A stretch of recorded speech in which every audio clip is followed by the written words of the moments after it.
All right, we are streaming live now. Everybody, welcome. We are doing an interview with a special guest today, which is a gentleman who is overseeing hundreds of agents, was an early adapter here at eXp. He's a Renaissance man, a musician, and he's my friend, Guy D. Allen. Good morning, Guy. Morning, David. How are you, sir? What's going on, man? I was just trying to figure out who you were introducing. Was that me? Well, those are everything I said is absolutely true. I mean, before we get into talking real estate, I always have to. I'm just amazed at your background. Guy's a musician, plays bass, Yeah. but you started playing at what age and traveling and playing at what age? Started playing at 12, and I was touring at 15 with the Mandels, the group back in the day called the Mandels. Yeah.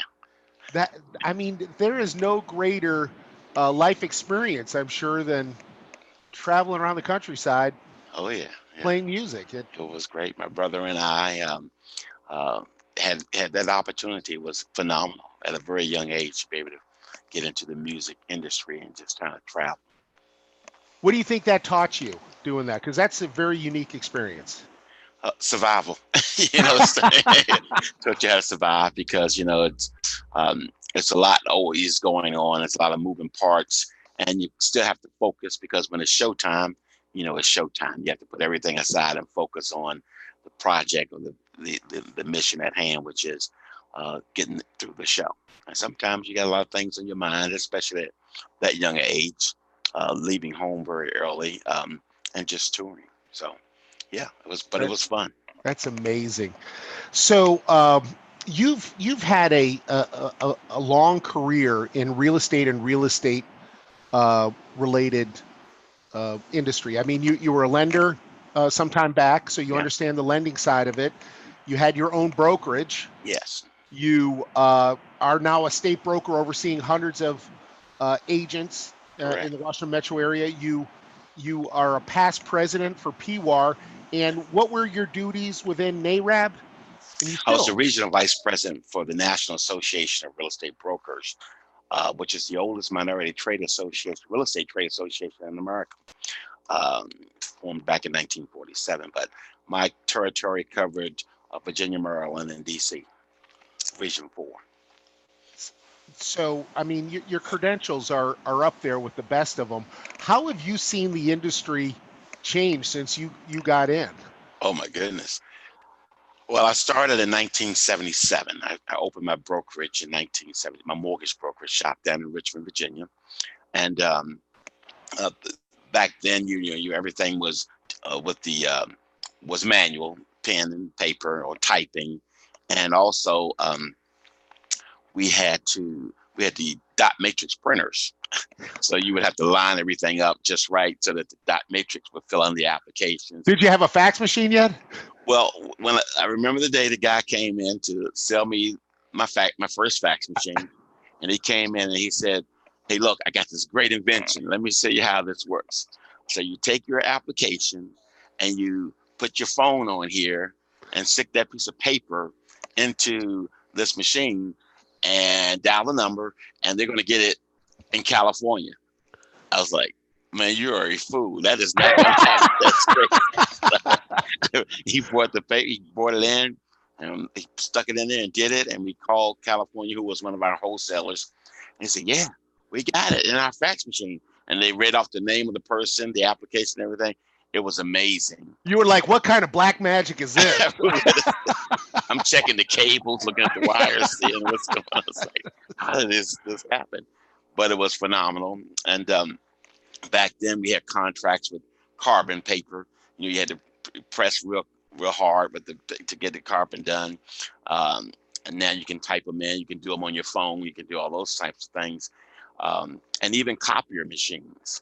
The copier machines was a big drum where they had to put your paper on there and tie it down and crank it, and then that was you could run copies off, and you'd have to go down to the printer because nobody had like Xerox machine or a copy machine or anything like that in their offices. It was dot matrix, or you had to go down to the local printer. So it was pretty interesting.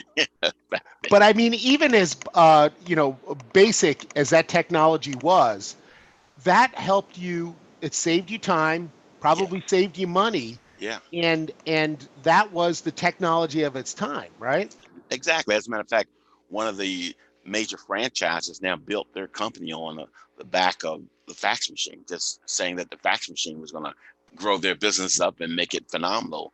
And I ended up buying one of those franchises because I was so intrigued with the technology The of the fax fax. machine. Like, Does anybody ooh, still have a fax machine? I don't know. nobody. It's like, ooh, a fax machine. You got one. So it was great. Well, I mean, technology has, it seems like it's getting faster and faster. As we get technology, we're using that technology to create more technology. And I think that that's, fast forward, you said 1977, you have that Mhm. to now, when you think about, video conferencing, email, everything's done in the cloud. And then at eXp, we use a 3D virtual office. I mean, if somebody had approached you in 1977 and say, "Hey, you're going to be a video game character and you're going to learn and do," you would have thought, what? No, there's no way that was going to happen. It was just amazing. And I remember when I met you, I thought we were pretty virtual with having stuff like Dropbox. So yeah, we're kind of virtual. We've got Dropbox, but then I started seeing the things that EXP had. And I was like, oh, I guess I'm not as techy as I thought. I had that experience when I was up at the Inman conference. The very first year that I came on, I went up to New York, and I always kind of pride myself on being, somewhat tech savvy. And I went up to Inman, and after being with EXP, I went around to all the booths, Hmm. and I realized that these were cutting edge marketing tools and technology and communications. EXP was already using Yeah. almost all of them. Exactly. Yeah, it was just amazing when I saw the first uh, avatars. We were kind of using open quack at that point, and Right. we were flatheads, and just a few of us walking into conference room having a meeting. I was like, I can see that this could kind of go somewhere, but I never in my wildest dreams thought that it would be at the point that it is right now. So I've had the opportunity to see this thing grow from pretty much its infancy stages um, to what it is now, which is no way would I've ever thought that this was going to grow. But I liked it. So let's take you back to we met. What it was about 7 years ago, Yeah, and you were 2000. running a successful Yeah. business, One Stop, Hmm. and you had a number of agents, and you were living the dream. Yeah. And then this guy approached you about eXp Realty, and what was it that was the epiphany that said this is different? It's amazing because the timing was just perfect for me, David. I had a gentleman to come to my office and sit down, and he brought me the uh, book by Stephen Swanepoel, Right? Real Estate Trends, I remember that. and yeah, and in this book was this company, a couple of companies that were going virtual, and one of them was eXp Realty, and in that book, it said, get rid of the brick and mortar and go virtual. And this gentleman was going to be my partner. He was going to come and work with me, and he said, "Man, you need to downsize. You got 10,000 square feet here. You got about 30 agents here in the office, and you got staff. Downsize, you can get to keep all that money that you're wasting on brick and mortar. Take a minute and take a look at trying to go as virtual or rent out some of the space." So I started renting out some of the space, and then I reached out to you, and you had a conference, and we kind of met, and you came over and showed it to me, and it made all the sense in the world. The real estate business at that time, in 2006, I made a transition from the mortgage business over to the real estate business because the mortgage business had tanked. As a matter of fact, the day I got the call from our person at the wholesale department says, if you don't close it by the end of April 2006, it ain't going to close. So we were like, my pipeline was probably, somewhere around 5 million in the pipeline. So if it doesn't close by April 30th, it ain't going to close. Well, we made the transition that month and moved over to doing REOs, because I knew that everything was going to foreclosure. The bubble had burst. And by 2008, we were really on the, really in the midst of it. And fortunately, we were in front of the market. We weren't behind it, trying to catch up. So we were fortunate to be able to get some huge contracts with Fannie Mae, Freddie Mac, and a lot of the big banks that just had tons of inventory in their pipelines. And I had seen this before back in 1989 and 1990. So I saw the signs that this is going to happen again. We went and signed up with every REO broker, every BPO company, and we rode that wave up until about 2012 when I met you. It was just the market was coming back. Yeah. The REOs were going away, but the market was coming back. So we said, now it's time for us to focus on traditional market real estate. How are we going to do it? But what are we going to do that's going to separate ourselves from everybody else? So we looked at, my wife and I went to Las Vegas to look at franchising our company, what the cost would be for that. And we had even looked at tiered compensation, which eXp does. And we looked at it. We saw the software, we saw the cost, and it was just huge. The expense was going to probably cost us on the cheap end, $175,000. To do it right, it was going to cost about $500,000 to franchise our company, and then put the piece in for the tiered compensation. That was going to be another $50,000 plus if you got up to 100 agents. So the expense was just mind-boggling, and the numbers didn't work. So when I saw this, I was like, whoa, I can get all of this. And back then the fee was only about $50 a month, something like that. I said, I could get all of what I wanted to do for $50 a month and still build my team and get rid of all the overhead.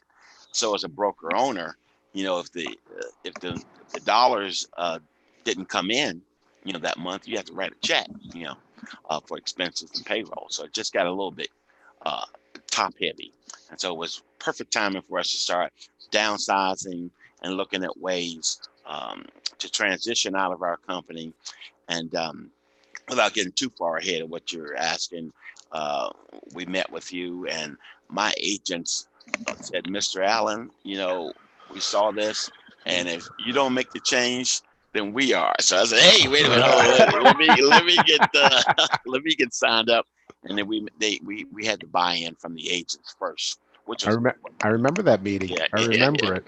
Well, for me, it was Tom Somerville, who was with Remax for many years. I was with Remax for 12 years, great company. But it was almost that frog in lukewarm water. I didn't know what I didn't know. I was, selling and very, successful in that sense for me, and they had a team. But Tom approached me and said, do you have any equity with your company? And I was like, no, should I? Do you have any revenue share with your company? And I was like, no. Is that possible? That's what got me thinking. And then also thinking about the exit strategy. What is everybody's exit strategy from real estate? Most agents don't have one. If they're lucky, they might buy some properties. So that was one of the key factors for me, was thinking about, this is a newer type of business model, if you will, than what was out there. Nothing was out there like this.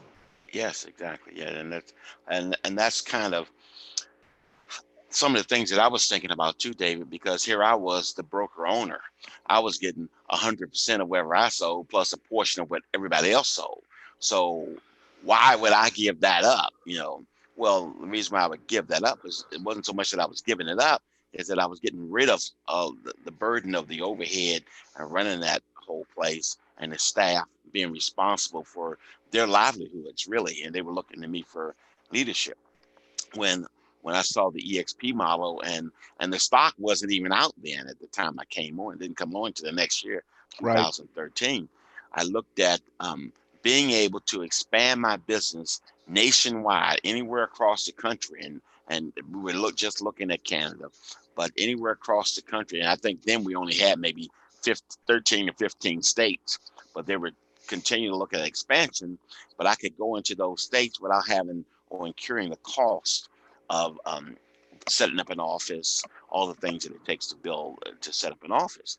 Here, all I needed to do is find the people that were interested and had the buy-in to what we were trying to do. And the big thing for me was the revenue share. Here, I wouldn't just get like I always like with the analogy you use.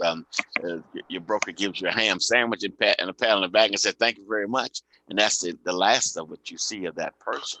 The revenue share was a game changer for me. Yeah, it's funny, and it's so obvious now, but back then I was part of that. That agents are thinking about their next transaction or maybe the next 6 months, and they're not stepping back and looking at the overall picture of my sales, what are my costs, and what is the ability for me to actually have a retirement plan in place. So when I do stop selling, I potentially have stock, I have revenue coming in. Right, exactly. Most agents aren't thinking like that, and I wasn't until Right. somebody approached me with that. Oh, there's an option there. And I think most of the newer agents aren't thinking that way. I think it's more of the experience and the seasoned agents realizing, look, they've put 10, 15 years of blood, sweat, and tears into the company that they're working for, and they're only as good as their very next transaction. So unless you've got a huge team that's going to continue to run and they're going to continue to pay you a salary or a portion of that transaction, that's not the case. You're only as good as your next transaction.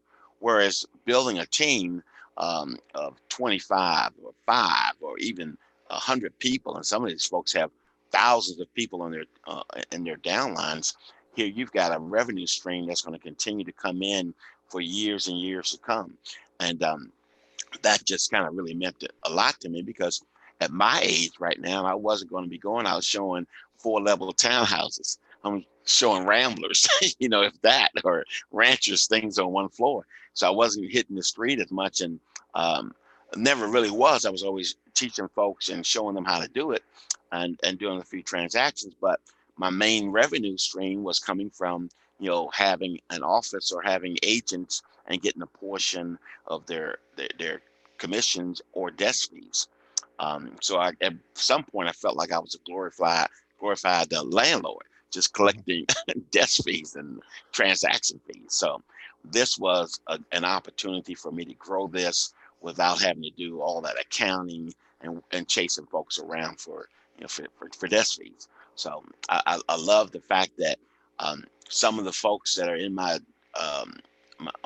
downline, unfortunately, I've never met them. I've talked to them, and we've seen each other, and maybe done some FaceTime or avatars. But we're growing so fast that it's just you don't get a chance to see everybody and shake somebody's hand when they do a transaction. But I do say hello and thank you for your business. How do you answer somebody, an agent out there who says,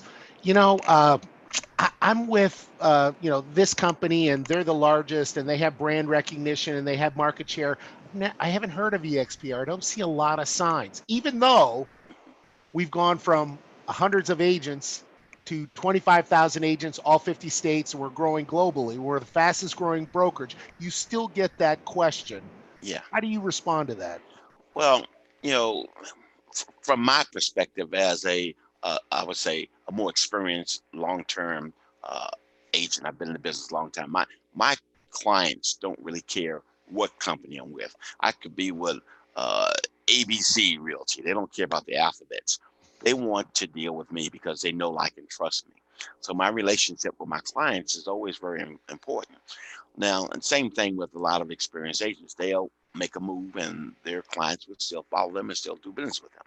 When it comes to the newer and experienced agents, their concern is a little bit different. They want to tie themselves to something that's a big name. Why? Because it makes them look bigger.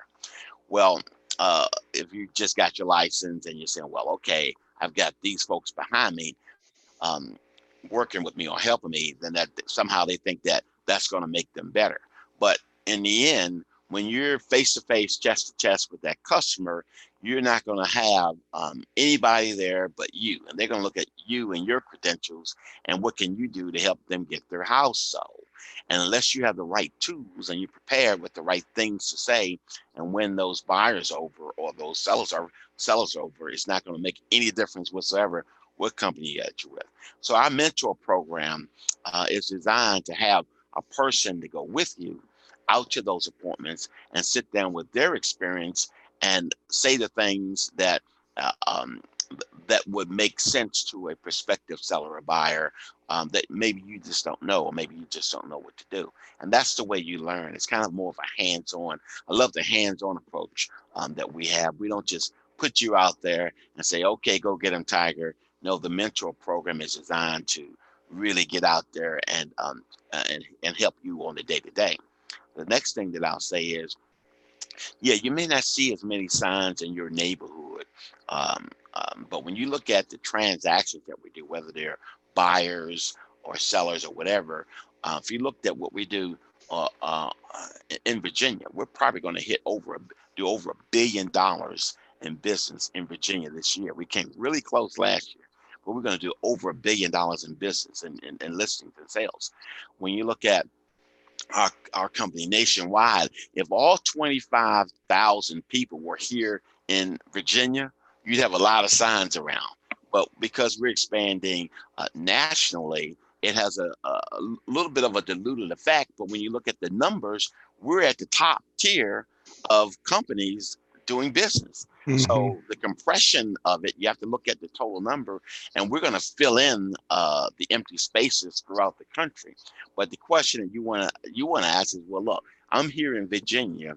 What share of my market share can I get, and what share of the market share am I going to be able to attract agents to our company? So that's what's happening. I think that agents are more concerned about the colors and the logo that they're with. Yeah. I think there's an article out there, and I'm going to have to get my hands on it, but it referenced that I think it was an NAR article that said most consumers, less than 5% of them, care what brokerage their agent's with. And I know that when I made the switch from Remax to eXp, I told all of my clients, yeah, I moved because times are changing. Mm-hmm. And I wanted to partner with the best possible brokerage to help me with the tools and training for the next evolution of real estate. And they went, okay, let's sign a listing agreement. It was as simple as that. Nobody ever questioned it.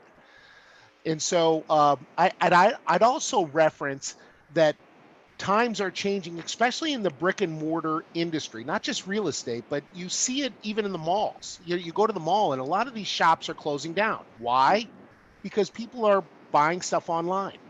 Yeah. And the same type of analogy is that we as agents are working in a cloud environment, and it's becoming more and more the norm, not only for us, but for consumers. Would you say that? I definitely would.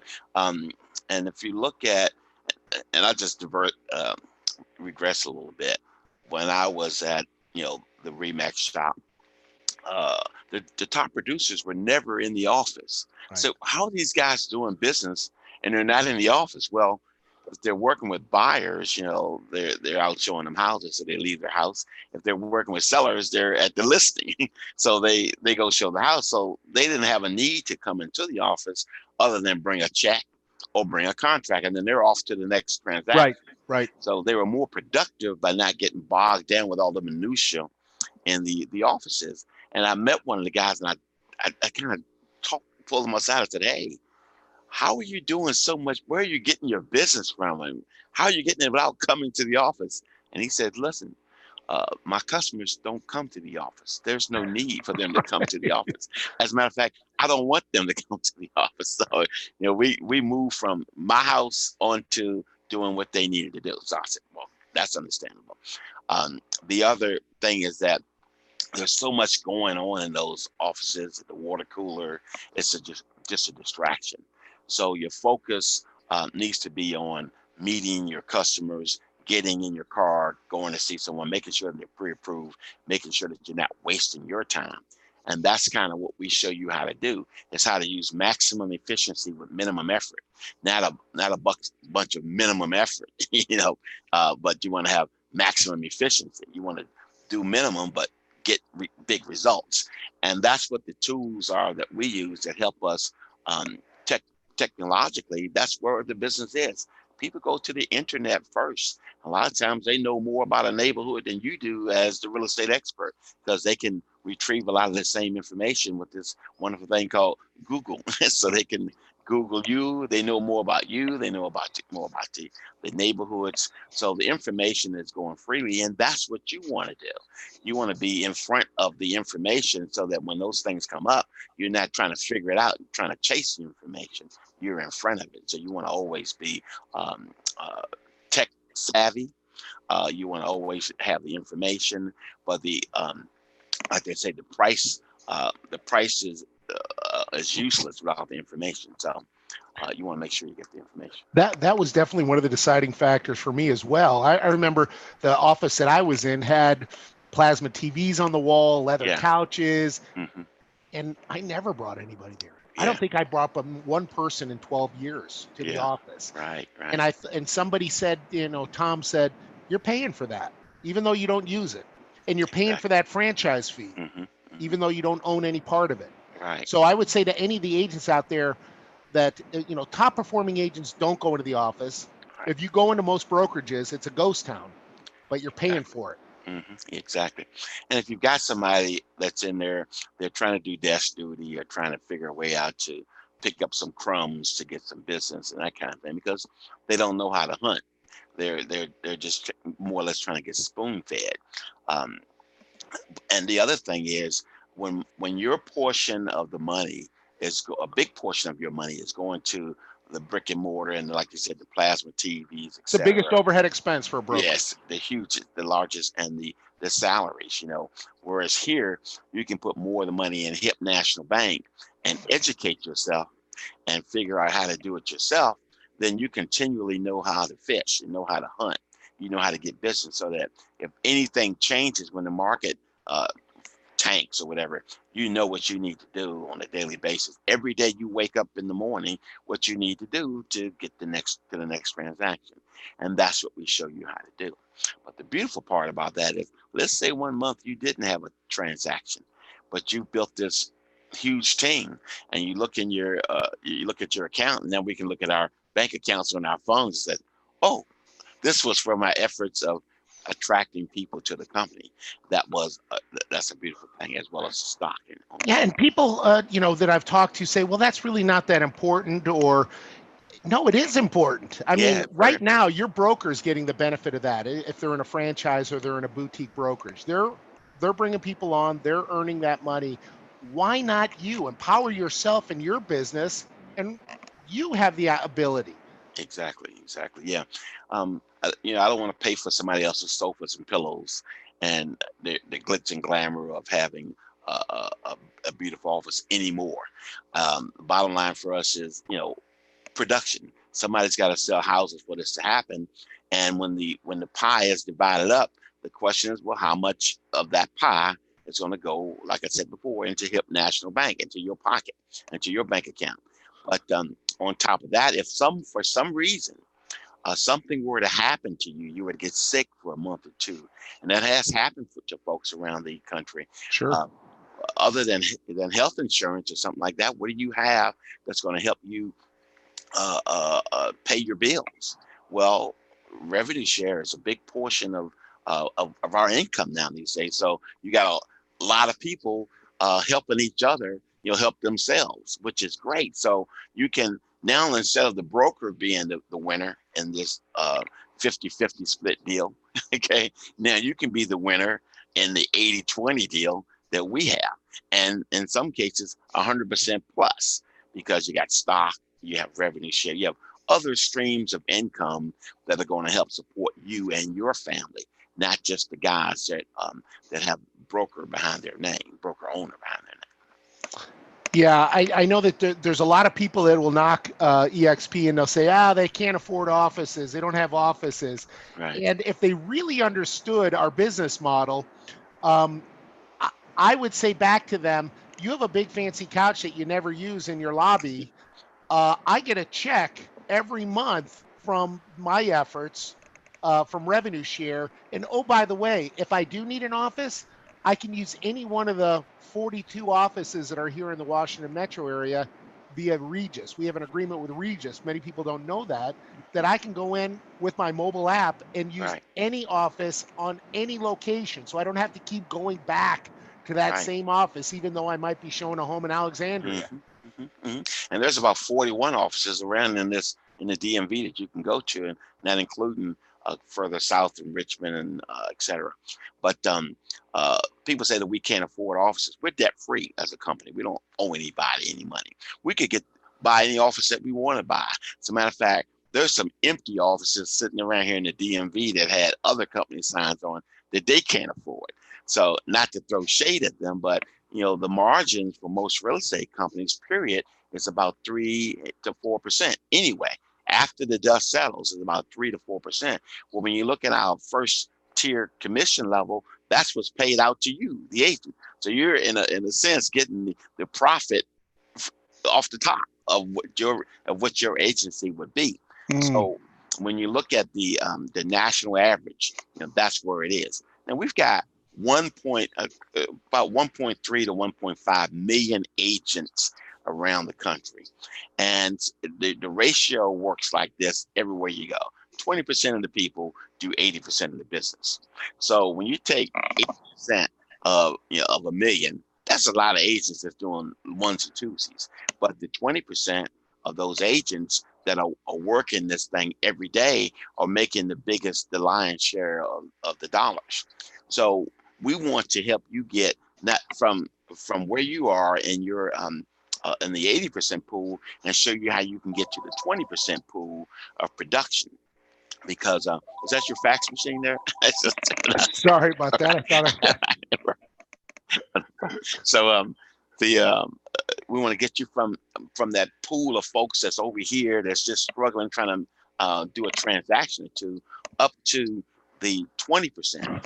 And the way we show you how to do that is do more of what you've taken a year to do as transaction and compress it down to 8 months, 6 months, 3 months. And then all of a sudden you've gone from just a lackadaisical agent that's doing a few deals a year to $1 million producer, top producer. And with our company, an icon agent, a capper, an icon agent, which means a lot. When you get to the icon level, wow, there's something that you can say that you accomplished, and that was well worth the effort that you put into getting to that level when it comes to not only personal transactions, but now stock ownership and those types of things that give you long-term stability. if somebody who's watching this, just to let you know, an icon agent here at eXp is somebody who does a certain amount of production.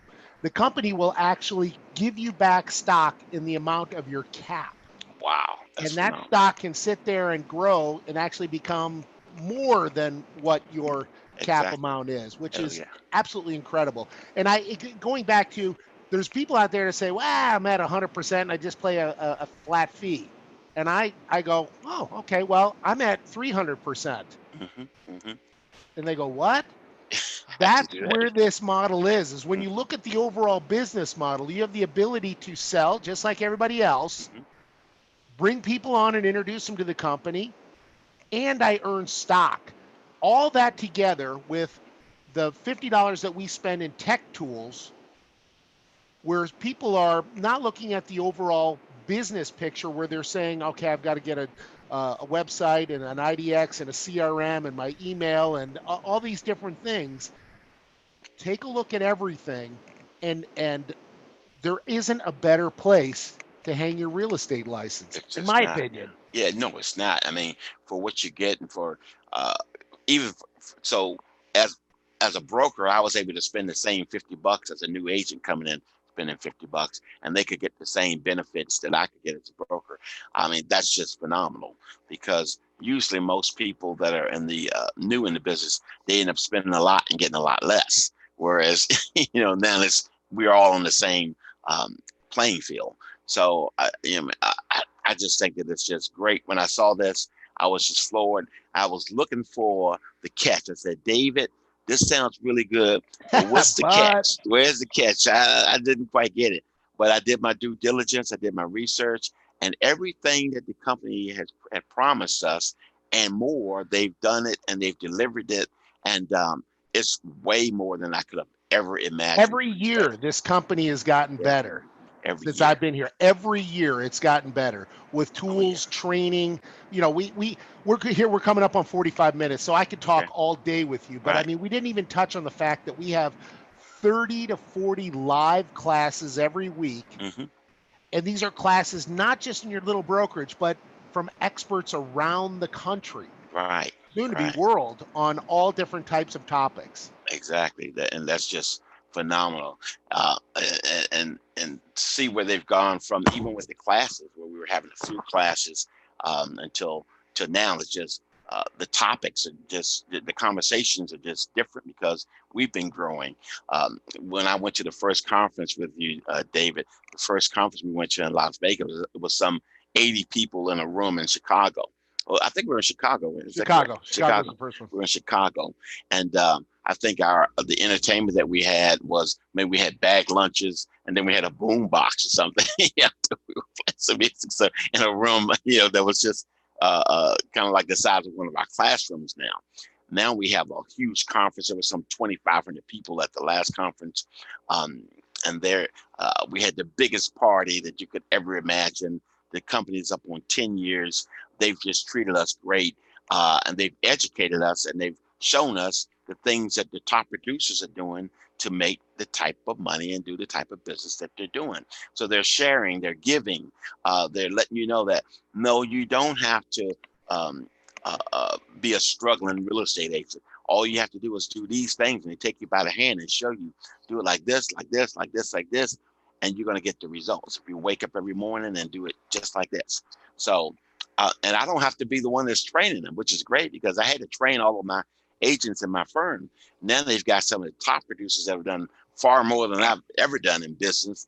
They're in there teaching you how to, the millennials are doing, and they're compressing what would take us a year or 2 years to do. They're doing it in 6 months, and 4 months. So, get in those classes, pay attention, and listen. And some of the classes, even if you're not with us, we'll let you come into some of our sessions and say, hey, take a look at what our agents are doing. And this is just a part of what we're doing, because we know that if we show you a little bit, you're going to know that there's a lot. And eventually you're going to make a transition and come over and just kind of join us.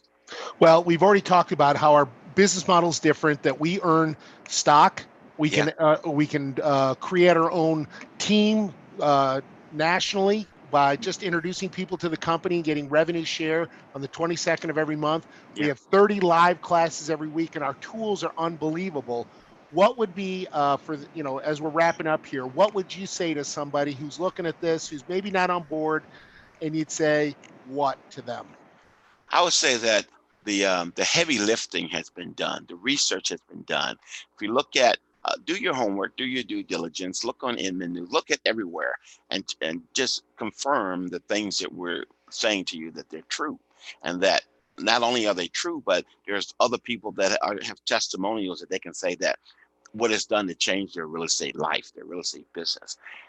Then I would say get with somebody that is in the business, that has been successful at it. Don't talk to somebody that hasn't been successful at it. You want to work with the ones that are successful, because successful people work with successful people, and they kind of get together. So get with somebody that has been successful with this, and have them mentor you or teach you or show you what they've done with this tool to grow their business. And that's all you need to do. That's what the best advice that I could give you is, don't just take my word for it.